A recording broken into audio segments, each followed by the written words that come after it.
Pada akhir abad ke-19, masyarakat Batak hidup damai, menjalankan aktivitas mereka masing-masing di bawah kepemimpinan Raja Sisingamangaraja. Di saat itu, Belanda menguasai wilayah Sumatera kecuali Aceh dan Batak. Pada masa itu, kaum misionaris banyak melakukan upaya penyebaran agama Kristen di wilayah Batak. Namun, Raja Sisingamangaraja XII sebagai Raja Batak menolak upaya kristenisasi. Hal ini dilakukan karena Raja Sisingamangaraja khawatir kepercayaan dan tradisi rakyat Batak terkikis.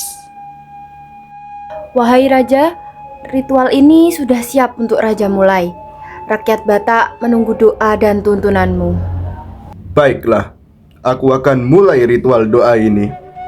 Ambilkan dupa itu. Siap, wahai Rajaku. Ini dupanya Rajaku. Ritual sudah siap dilaksanakan. Oh debata mula jadi nabolon.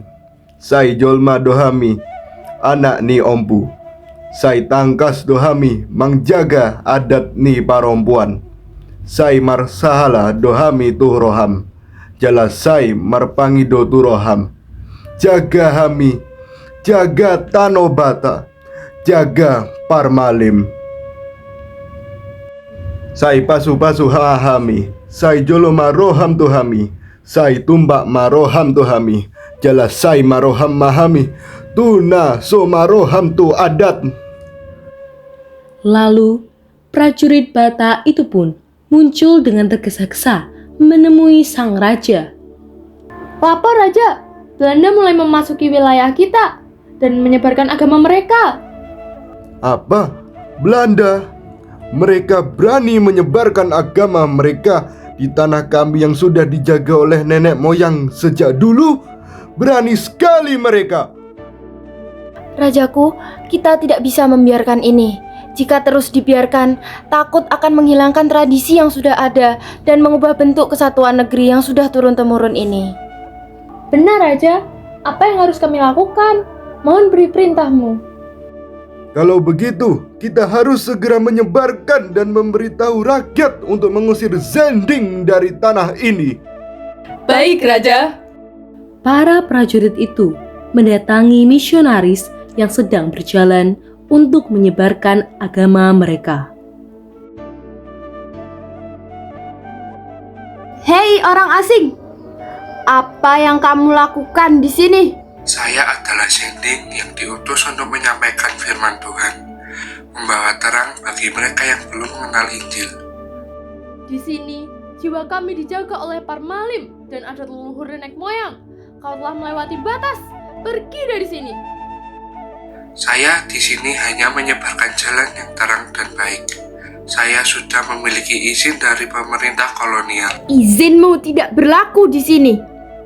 Ini tanah Batak, bukan Belanda.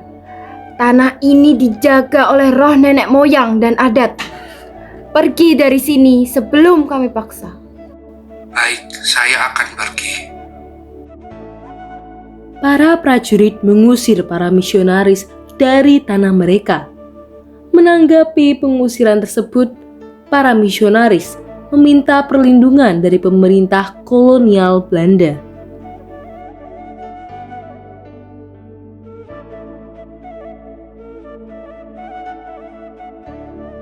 Menor Jenderal, mohon maaf, saya datang tanpa pemberitahuan kami.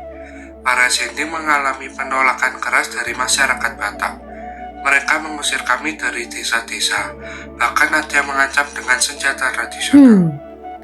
Jadi, Raja Sisingamangaraja mulai menunjukkan perlawanan terbuka. Sudah saya duga, mereka memang keras kepala terhadap perubahan. Kami hanya ingin menyebarkan terang Injil, Menor. Tapi tampaknya mereka menganggap kami sebagai ancaman terhadap adat. Kami mohon perlindungan jika perlu pengawalan militer. Baiklah, tenang saja. Pemerintah kolonial akan memberikan kalian perlindungan. Terima kasih, Menor Jenderal. Semoga Tuhan memberkati keputusan Anda. Misionaris berhasil menggait pemerintah kolonial untuk memberikan perlindungan.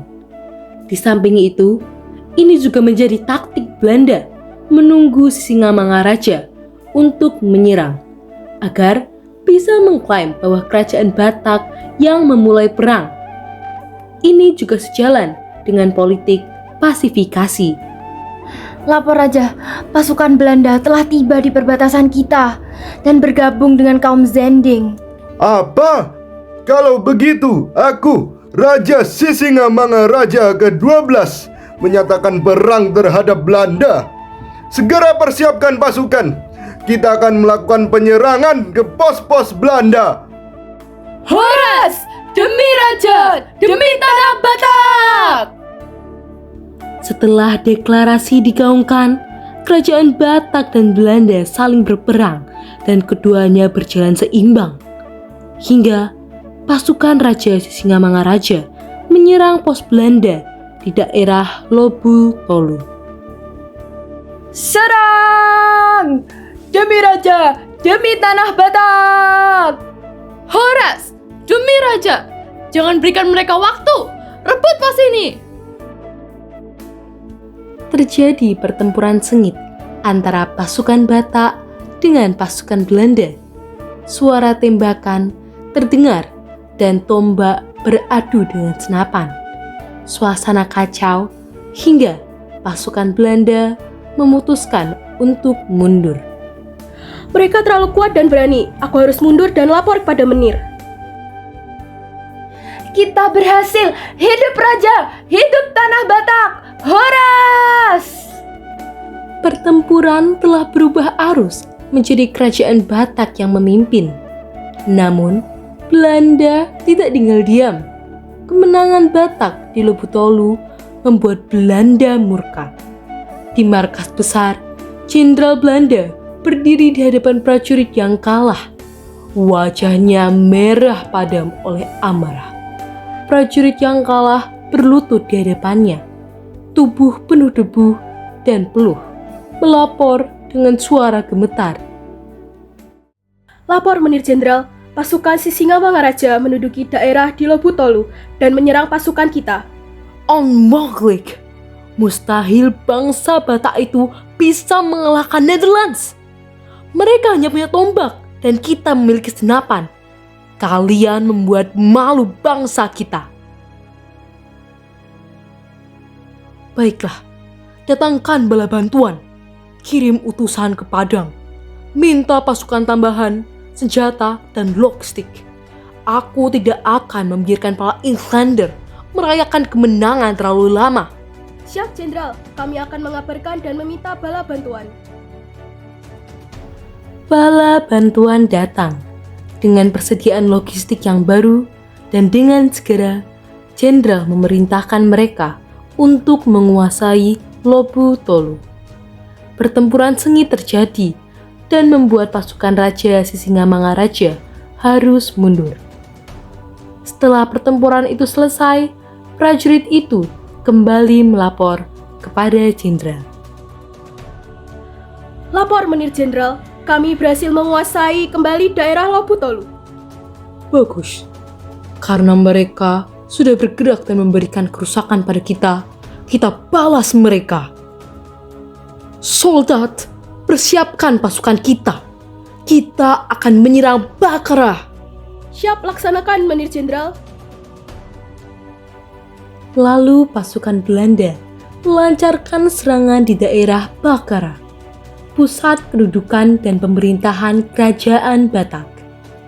Pasukan Raja Sisingamangaraja tidak bisa memberi perlawanan terlalu banyak karena pasukan Belanda yang terlalu kuat. Hingga akhirnya mereka memutuskan untuk mundur menuju Parlilitan. Namun dihadang oleh pasukan Belanda. Rajaku, kaburlah dari sini. Kami akan menghadang mereka untuk tidak mengejar Anda. Benar, Rajaku. Kami tidak akan bisa kehilangan raja kami. Kami akan menahan mereka di sini. Hidup Raja! Hidup Tanah Batak! Jasa kalian tidak akan dilupakan, prajuritku. Kuizinkan kalian berjuang hingga akhir. kemudian terjadilah pertempuran sengit antara pasukan Batak dengan pasukan Belanda. Hingga akhirnya tinggal menyisakan seorang dari pasukan Batak yang selamat. Satu telah gugur Menir. Raja mereka mulai kabur dan prajuritnya menghadang kita.